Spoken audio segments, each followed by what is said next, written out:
এ হচ্ছে নারায়ণগঞ্জ জেলার ২৫০০ গরু বাজারে আজকে প্রথম দিন। আর মূলত আজকে গরুগুলি চলে গেছে বিক্রি না হওয়ার কারণে। বৃষ্টি ছিল, হালকা পাতলা কিছু বৃষ্টি ছিল। বৃষ্টি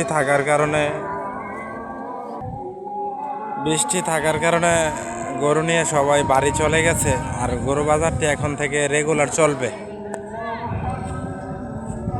গরু বাজারটির মধ্যে টয়লেট রয়েছে, পানির ব্যবস্থা রয়েছে, অনেক সুযোগ সুবিধা রয়েছে এই বাজারের মধ্যে। আপনাদেরকে আরও কি কি সুযোগ সুবিধা আছে আমি এগুলো বিস্তারিত জেনে জানাই দেব।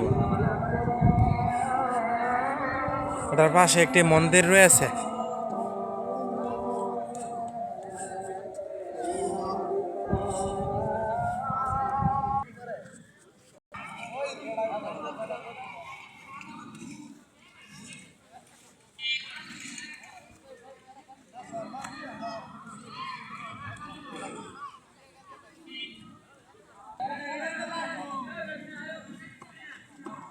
এটি হচ্ছে নারায়ণগঞ্জ জেলার ২৫০০ গরুর বাজার। এই আজকে প্রথম শুরু হয়েছে।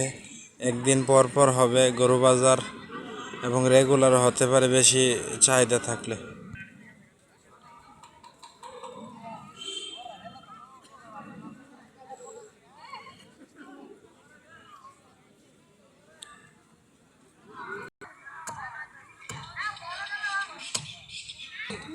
এই গরু বাজারটি শুক্রবার থেকে মঙ্গলবার পর্যন্ত চলবে।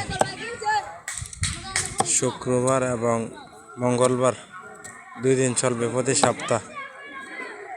এই হাটটি হচ্ছে নারায়ণগঞ্জ ২৫০০-এ অবস্থিত। ঈদুল আজহা উপলক্ষে এই হাটটি